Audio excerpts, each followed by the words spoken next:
Hey guys, this is Cliff, Curry Custom Cutlery. Just got back from an amazing convention for above Shears distributors, and it was 3 days of some of the highest quality education I've ever had on hair scissors, the manufacturing process, the sharpening process, and I'm really proud to be working with those guys. I'll send you a link down below. And now that I'm back at the shop, I've got a ton of stuff, and all of this is ready to go. I've got about an hour before I open, and I thought, why don't I just do a walk and talk, and we'll just sharpen it up while I'm right here, and we'll see if this can get anything out of it. I just sharpened this one. I just used my 3-step edge leading 1, 2, 3. And I'm just gonna start getting right into it. I'll just talk to you guys while I'm doing this, and you can keep me company. How about that? Actually, I was just out on one of the Facebook groups, and I saw a message asking how long do the Cubitron belts that we sell, how long do they last? And it really depends what kind of method you use. Let me grab a fresh knife here, guys. This one's just a simple 2 pockets. So the Cubitron belts last, I believe they last longer if you're using them edge leading. And part of that is because with the light straight down over the top, it reflects on the edge. Like this one here, you can see the light reflecting back. And as soon as you sharpen it to the top and its apex, you can stop. So you can really get less, I honestly believe this, you get less material removal with this method because you can literally see the second you can stop. And because you're going edge leading, you're not having to grind as much material off. So both of those methods allow for it to be very quick.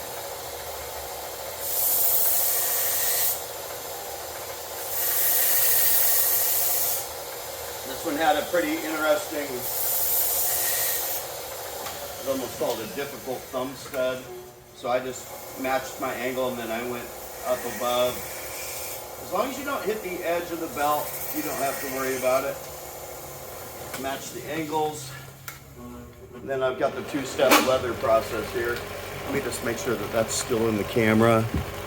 And it is perfect. 3-micron diamond emulsion. I like to do the leather strop and then the leather wheel if I want to go further. So the leather strop, will leave it with a little bit of a bitey, toothy edge. Still shaving hair. But I'll leave that one there. If it was a kitchen knife, I'd probably go to the 2nd step just to get it that much further. This one's got a little bit of some corrosion on it. And so I'm just going to go run it over on the Scotch-Brite wheel, far end.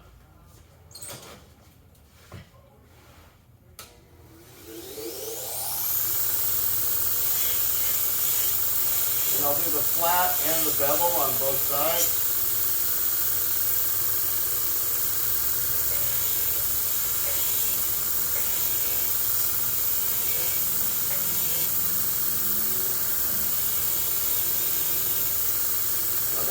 That corrosion is actually down into the metal. There it is. Sorry, the lighting's not great either, guys. So I'm going to go ahead and just hit that on the abrasive belt for a second.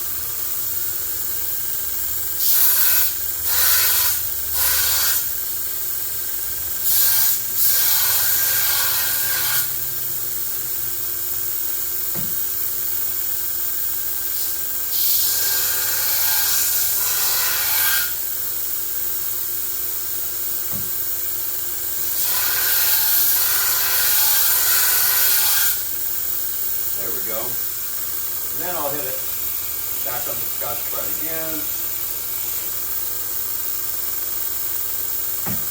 Get the spine.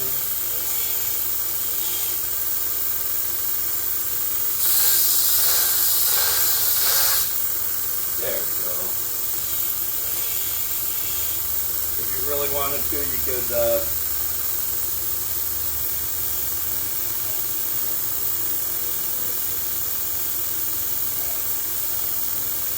buff up the brass a little bit too.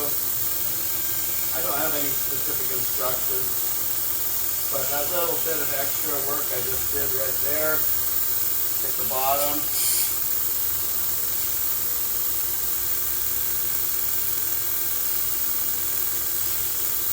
That's where the Scotch Brite is. This is a fine grit Scotch Brite.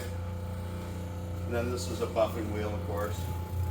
This is heavy felt.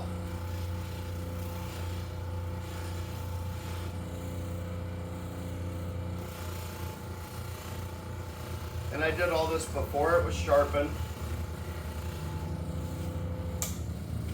Okay.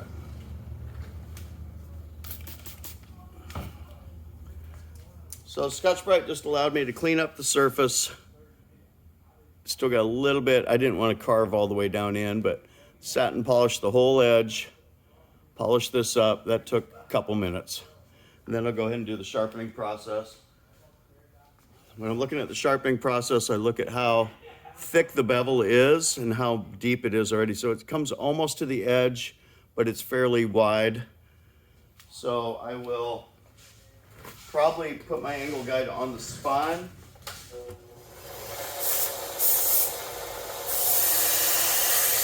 And run it down, run it back.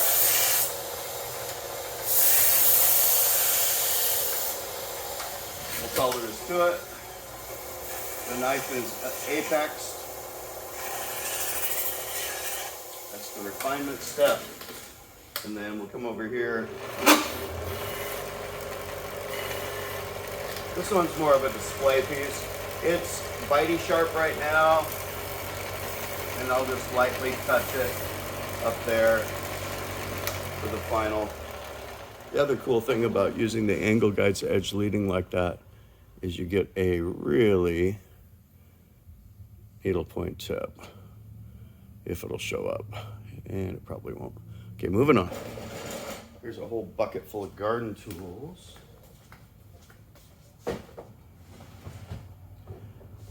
Garden tools you can do a couple different ways. I usually find the bigger ones like this, and I'm not going to take them apart. I'm not going to risk busting a nut or a screw. I'm going to oil them, and I'm going to sharpen the working edge, and everything else is going to be left the same.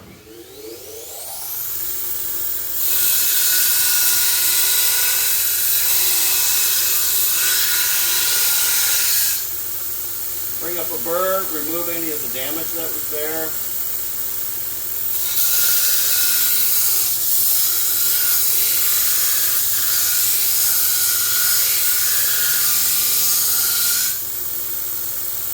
These hedge trimmers, they don't cut heavy branches, so you can actually decrease the angle quite a bit with them, and you'll get the better cutting performance.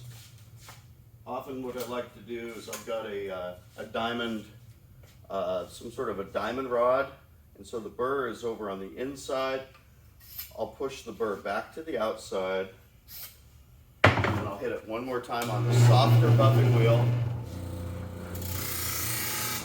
That'll move that softer burr that's about ready to fall off back to the inside, and then I'll cut it off. I mean, you can keep going and going with it, but at the end of the day, they're just cutting tree branches and leaves. Okay, so there's one. I will put the final lube on it.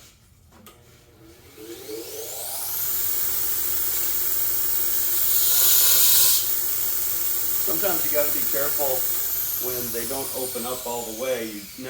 You always want to focus on not having the back edge hit into the belt in the wrong way. And this one is gonna. So I'm gonna flip it over onto this. The belt's going down, so I'm going to come in like this.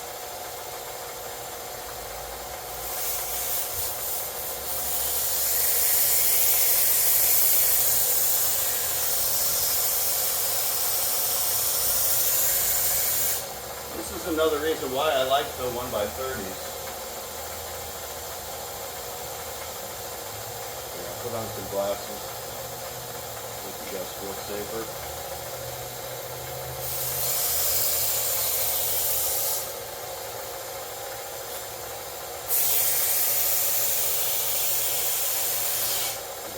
Bring up a burr.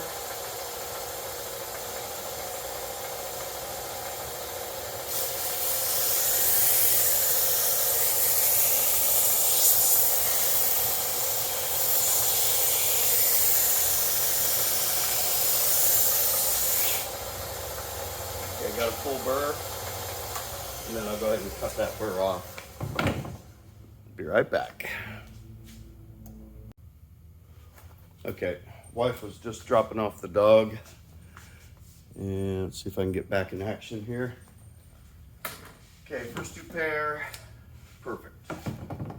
Now the third one's more of the branch cutter variety. I do check the tension. If it does need to be backed off a little bit, I make it functional, but I'm not doing a full restoration for $10 on a $20 branch clipper. These don't actually go into the base unit or the anvil. This goes past it. So you never want to sharpen on the flat. You just want to bring up a brand new bevel. You can buff or remove that bevel, or you can just cut it off. I usually do a little bit of both. So I'll cut the bevel in. I set it right here on my angle guide. I can see the damage getting removed. You don't want to grind it too much at the front, or sometimes the tip won't close all the way if you remove too much material. So there's a burr on the inside. Move that back to the outside. Move that back to the inside. Buff it if you want. Close it and cut it off if you want. Either way, it's crazy sharp. The other thing they'll be able to point out to them is how clean and nice the bevel looks. Let's go ahead and get some oil on these things. And be right back. And I'm back. Hopefully I'm not going too quick. I'm racing the clock here. We open in about 45 minutes, and I'd like to try and get a majority of this stuff done before we open up. Oh yeah, that just loop opened up right. Nice and good. Open them up. This is mineral oil. It's food grade, colorless, odorless, tasteless. Works really good. And sometimes you'll use WD-40 on a tool, a gardening tool, and then you'll find out that they actually are going to be using it to cut organic vegetables, and they get pretty upset when you put WD-40 on their gardening tools. They can do it. There we go. And those three are ready to go.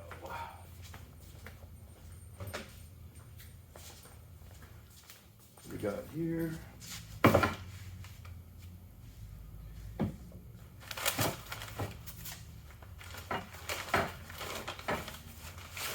Small lawnmower blade, not heavily damaged. That's an easy one for the 2x42. Let me swap out the belt. A couple things I like about these 2x42s. One, they're super affordable. You can even see I got two more down below, and I've got some side projects planned for that. But they track really well. Changing a belt on them is super easy. You can add an extra Scotch-Brite wheel or whatever you want to the side, and they run smooth. It's kind of hard to beat for $200.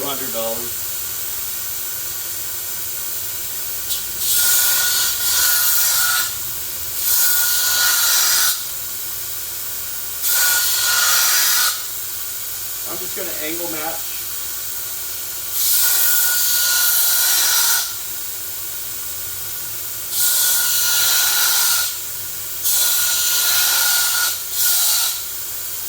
And then I'll tend to just lightly, keeping it flat.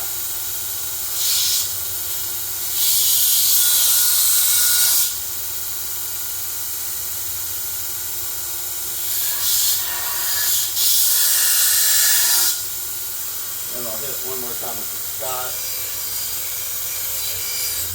And in this case, the Scotch-Brite will also kind of blend in all those different little scratches. Makes it look a lot nicer too.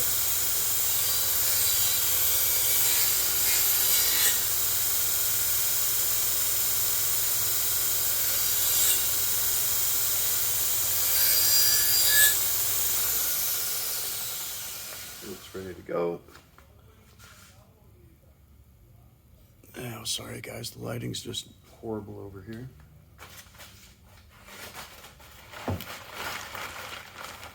And we got, looks like a couple onesies. There's a Japanese sanmai. It's got some chips in it, and the tip is missing. Very thin.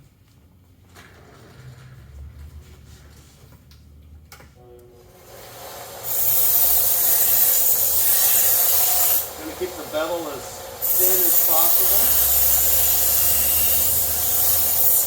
Doesn't have any recurve.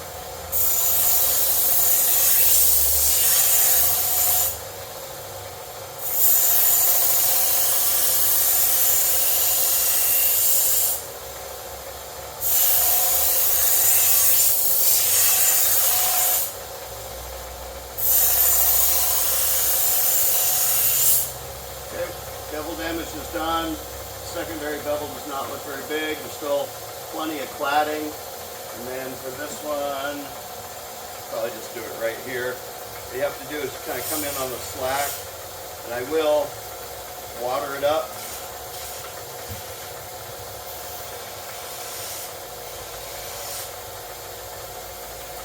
I'm just trying to blend that down to where the whole tip had been broken off. Hopefully you guys can hear me too.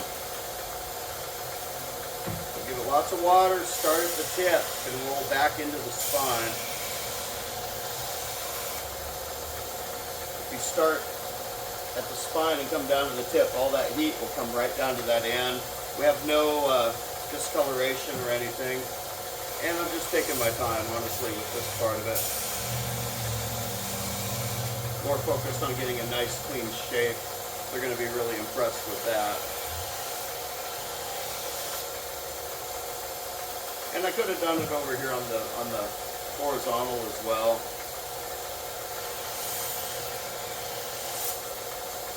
There we go. There's our tip back on.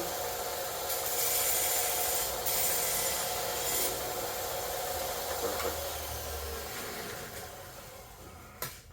If I wanted to,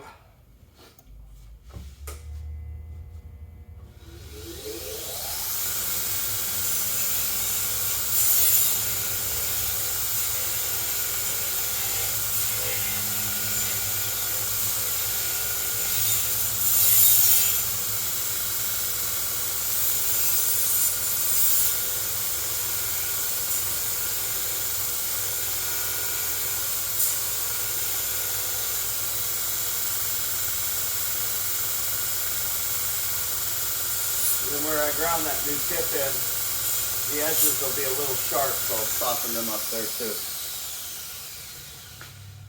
And there we go. So there's to that. Basic Victorinox, 1, 2, 3.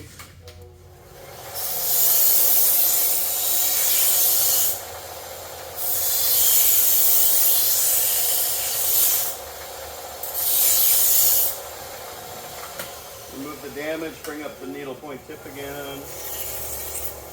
Second step, refine that bevel edge. Secondary bevel.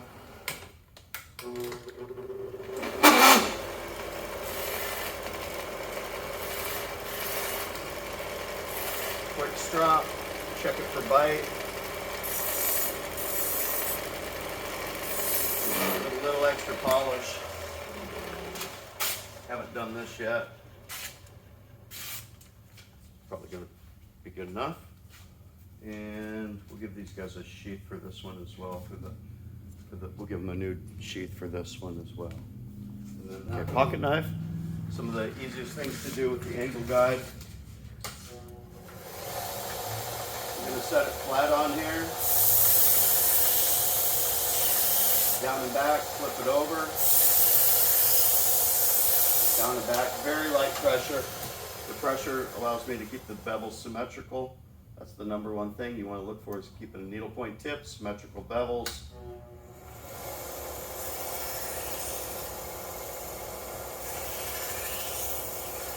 As long as I keep it flat on that angle guide, and I've already done my measurements to tune it and put it at the exact right angle, then those bevels will look just perfect. Light leather strop, maybe just a touch. Hey you, what are you doing? Perfect. Tom will be happy with that. Perfect.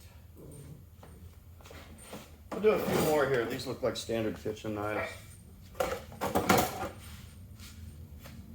We've got my sheath. This is why these sheaths are really good. You get the plastic sheaths.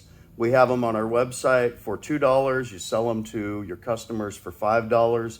You put your logo on there, and every time they come back in, that's an advertisement wherever they go. That's your business advertisement for you. Okay, 4 knives, pretty basic knives. Nothing wrong with that.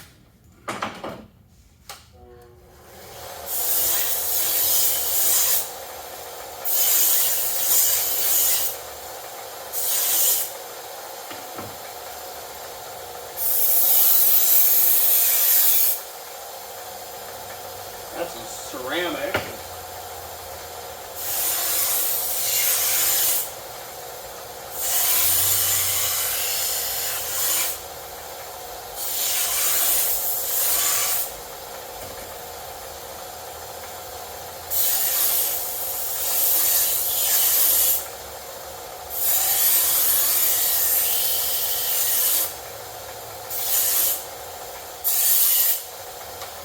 So the belt's getting a little worn, and these knives were exceptionally worn out.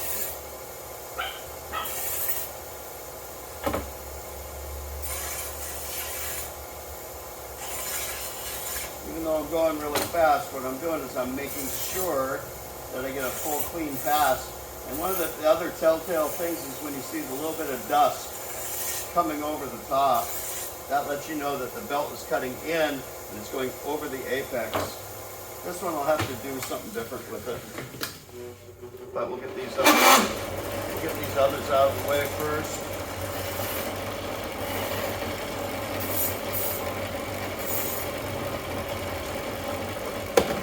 And I do still check about every one.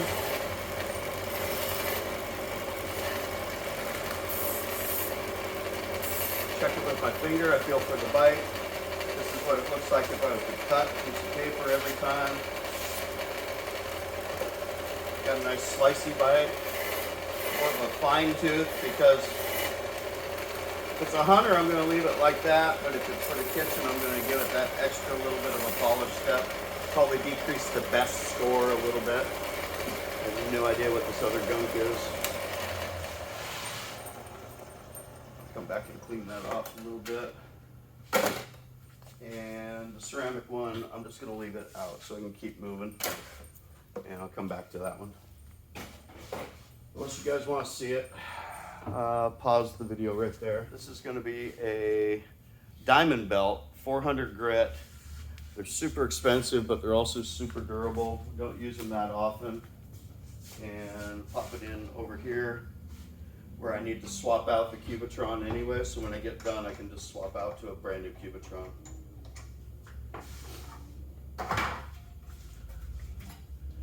Yeah, so hopefully everybody's doing good. We just got back from a 5-day trip, and I was in Vegas at the Sharpening convention. It was amazing. For the Above Shear group. Above Shears, they manufacture hair salon shears at an exceptionally high quality level. And then they offer them to sharpeners, and they teach us how to learn more about how to work them and how to talk to stylists to offer them the service of providing them.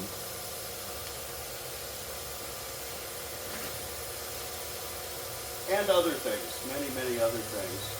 So for this, I'm going to go actually use it edge trailing on the slack.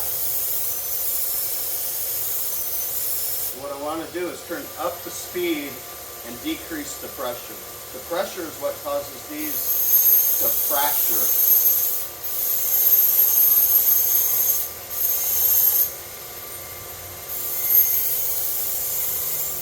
Hey you! There we go. And it's popping, it's sticking to my thumbnail. This one didn't have any big chips. If it did, I could come work it. Oh yeah, that works great. Hey you, get out there. And then if you want to try to finish it off, you can finish it with a little diamond on leather.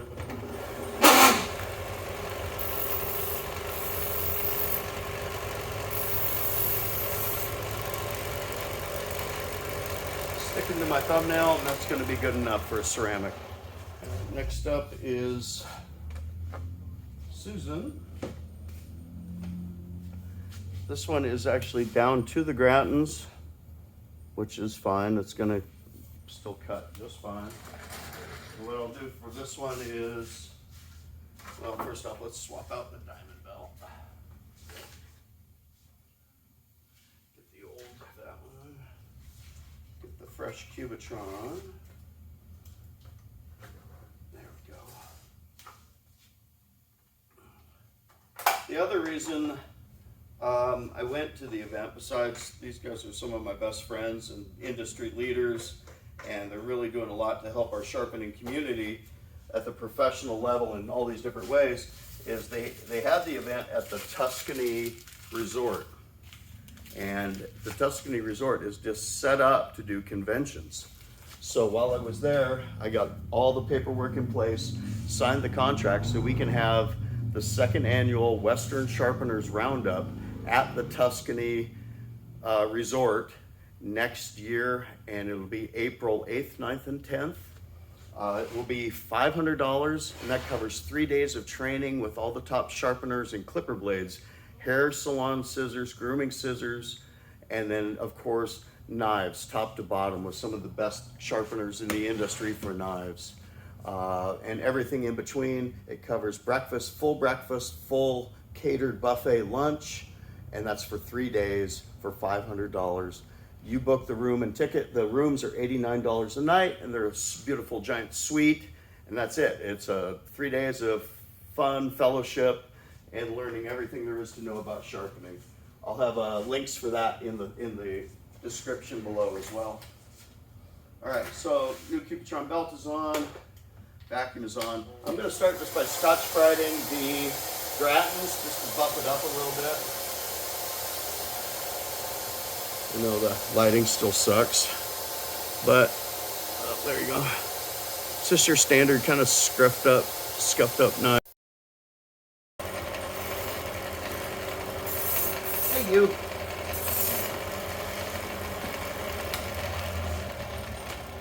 Running out of phone book.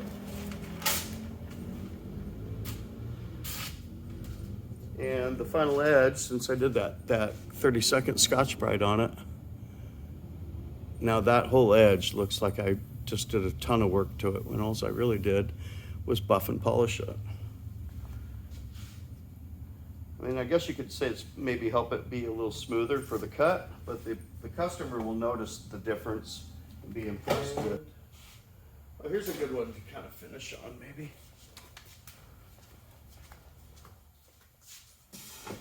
Because we see a lot of these little, I always called them rose bush clippers. My grandma liked roses. So I've got 3 Cuisinart knives. We love Cuisinarts, especially the hollow handle ones. And then 3 of the bird beak pruners.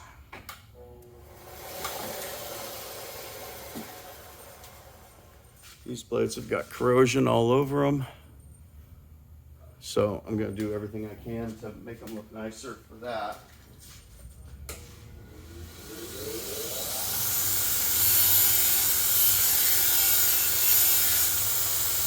And it did.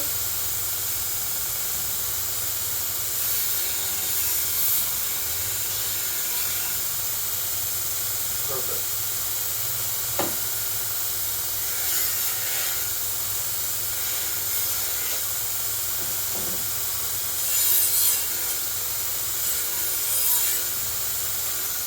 Everything looks better when it's polished.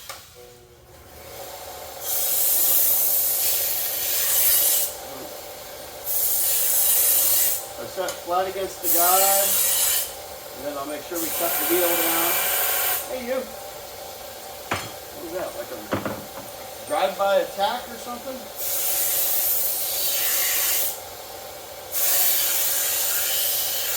Okay, this will be the last one. So I'll cut the bevel in.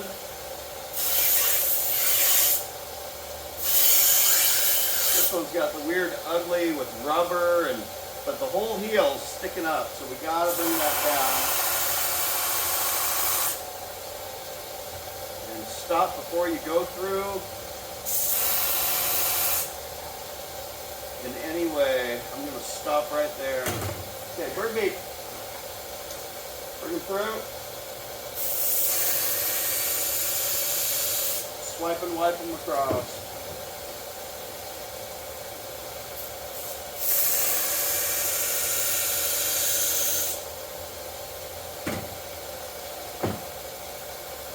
Rusty one. Okay. Now this one doesn't go past, it goes right into the anvil. So I'm going to have to come right from the top. I'm going to do both sides. Bring up a burr on one side, flip it over.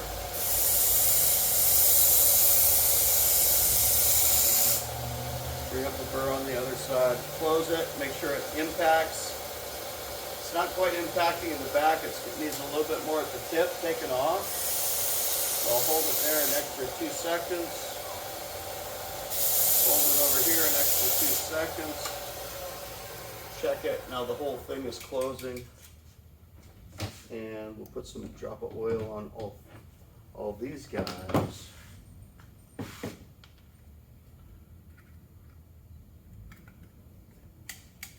Perfect. Rusty guy. Just put it both sides, both hinge points, and work it around. Perfect. Good old Coronas.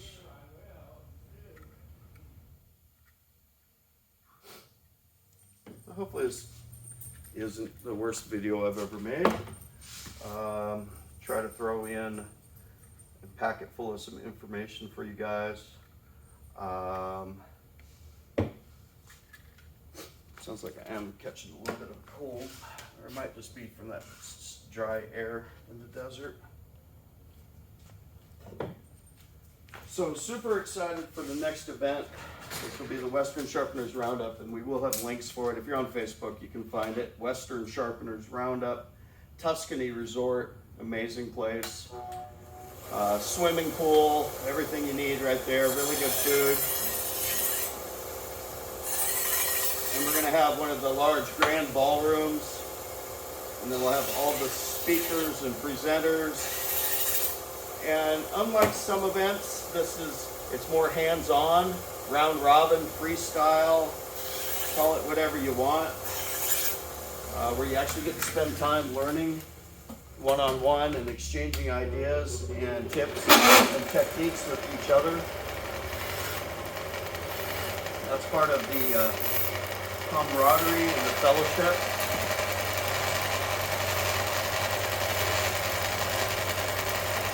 We'll have a bunch of vendors there as well with products. Alex Lee will be there with Above Shears because he's given so much back to our community, and they help keep trying to promote education. Jim O'Donnell will be there. He's leading shear sharpener, among other things. You can't really just that's like just calling me a knife guy at this point, which what I'll always be known for, but we do so much more and everything. Then we'll have Dennis Brooks, he's second generation. And they have Hamaguri USA. They've got equipment and supplies, and the training from him is top notch. Mitch with the shop, he's got the clipper blade machine called the Shop Machine. Jason Sturm and his son Zach with Nebraska Blades. So we'll have both the top clipper blade manufacturers there demonstrating and educating on their products. And then we're still lining up some of the knife guys. Myself and a couple other heavy hitters are sure to be there, and we'll be demonstrating all the different techniques. So if you get a chance, you want to go, it's a really good time. And thanks you guys for letting me run you through my demonstration this morning. Well, I got half of my work done. I've got a few more to do, but I'll spare you the pain of watching that, and hopefully we learned something. And I'll get this out. Yeah, hopefully I learned something. This is our shop. It's still coming along, but it's really gotten quite nice at this point.